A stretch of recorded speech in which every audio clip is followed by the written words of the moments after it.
अस्सलाम वालेकुम dear students. आज का हमारा टॉपिक है हाइड्रोनेफ्रोसिस और मैं हूं अयाज़ अली। हाइड्रोनेफ्रोसिस क्या होता है? किडनी के रीनल पेल्विस पार्ट का जो है डिस्टेंड हो जाना due to obstruction, cystic distension of the kidney caused by the accumulation of urine in the renal pelvis as a result of obstruction to outflow and accompanied by atrophy of the kidneys structure and cyst formation। Definition से हमें ये पता चलता है कि hydronephrosis जो है renal pelvis part जो है किडनीज़ का, उसमें यूरिन एक्युमुलेशन हो जाती है जिसकी वजह से रीनल पेल्विस पार्ट डिस्टेंड हो जाता है। अच्छा, तो हाइड्रोनेफ्रोसिस एक किडनी और दोनों किडनीज़ में हो सकता है। ये यूनिलेटरल और बायलेटरल दोनों तरह से पाया जाता है। जैसा कि इसमें एक नॉर्मल किडनी दिखाई गई है और एक हाइड्रोनेफ्रोटिक किडनी दिखाई गई है। हाइड्रोनेफ्रोसिस किडनी में क्या है कि किडनी स्टोन हो चुका है। किडनी स्टोन होने की वजह से यूरिन फ्लो जो है वो रुक चुका है। यूरिन फ्लो रुकने की वजह से जो रेनल पेल्विस पार्ट है उसमें डिस्टेंशन हो गई है और यूरिन एक्युमुलेशन हो चुकी है, जिसकी वजह से डिस्टेंड होने की वजह से यूरिन ब्लॉक हो चुका है, यूरिन पास नहीं हो पा रहा, जिसकी वजह से किडनी फंक्शन डिस्टर्ब हो सकता है।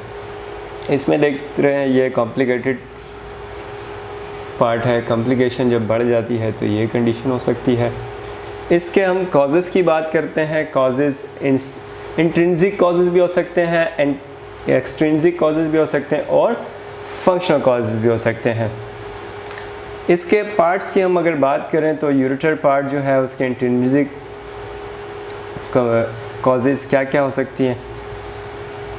जो यूरेट्रोपेल्विक जंक्शन है हमारे यूरिनरी ट्रैक्ट का, यूरेट्रोपेल्विक जंक्शन की स्ट्रक्चर की वजह से, यानी कि उसमें तंगी की वजह से, पैपिलरी नेक्रोसिस की वजह से, आइट्रोजेनिक मामलात की वजह से, ब्लड क्लॉट की वजह से और यूरेटर ट्यूमर की वजह से। रेट्रोपेल्विक कैंसर की वजह से भी हो सकता है हाइड्रोनेफ्रोसिस। एओर्टिक एन्यूरिज्म की वजह से, यानी कि एओर्टा में कहीं भी एन्यूरिज्म हो जाए जिसकी वजह से। रेट्रोकैवल यूरेटर्स की वजह से हो सकता है। इन्फ्लामेटरी बाउल डिजीज़ की वजह से हो सकता है। Retroperitoneal haemorrhage. लिम्फोसेल है मींस कि बॉडी में कहीं भी लिम्फेटिक फ्लूइड का एक्यूमुलेट हो जाना, लिम्फेटिक फ्लूइड का फैल जाना। उसके अलावा यूरिथ्रल स्ट्रक्चर्स की वजह से हो सकता है, ताकि जिसकी वजह से ब्लड फ्लो रुक सकता है। BPH बिनाइन प्रोस्टेट हाइपरट्रॉफी जो है वो यूरिथ्रल स्ट्रक्चर कॉज कर सकती है, यूरिथ्रा को ब्लॉक कर सकती है, जिसकी वजह से यूरिन फ्लो जो है वो रुक सकता है और यूरिन फ्लो रुकने की वजह से हाइड्रोनेफ्रोसिस हो सकता है। Gram negative infection, neurogenic bladder, यानी कि बच्चे जब पैदा होते हैं तो उस वक्त ब्लैडर की इनएबिलिटी की वजह से या ब्लैडर की कैपेसिटी कम होने की वजह से या फिर ब्लैडर में कहीं स्ट्रक्चर आ जाए ब्लैडर यूरिथ्रा और ब्लैडर के रास्ते में, उसकी वजह से हो सकता है। ब्लैडर में कहीं कैलकुली हो जाए, ब्लैडर का नेक कॉन्ट्रैक्ट हो जाए, इसकी वजह से हो सकता है। वेजिको-यूरेटल रिफ्लेक्स क्या होता है?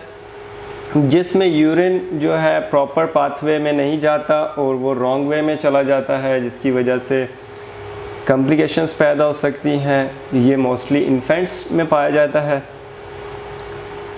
ये तमाम वजूहात वो वजूहात हैं जिनकी वजह से यूरिन का आउटफ्लो नहीं हो पाता, यूरिन जो है वो नहीं जा पाता अपने मुकर्रर पैसेज पर और यूरिन ऑब्स्ट्रक्ट हो जाता है, जिसकी वजह से हाइड्रोनेफ्रोसिस हो सकता है।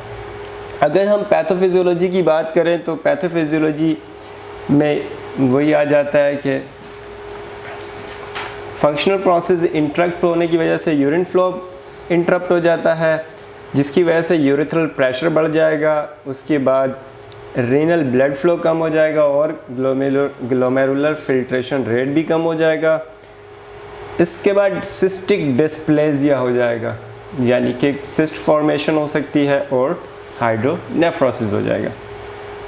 साइन सिम्टम में क्या आएगा? जो यूरिनरी ट्रैक्ट से इन्वॉल्व साइन सिम्टम है हाइड्रोनेफ्रोसिस में जो पाए जाते हैं, अर्ज फील होगी यूरिनेशन की, बर्निंग सेंसेशन होगी, स्मॉल फ्रीक्वेंट यूरिनेशन होगी क्योंकि यूरिन रुकने की वजह से और यूरिन में कहीं पर कॉन्ट्रैक्चर आया है इस यूरिनरी ट्रैक्ट में, इसकी वजह से स्मॉल फ्रीक्वेंट यूरिन आएंगे।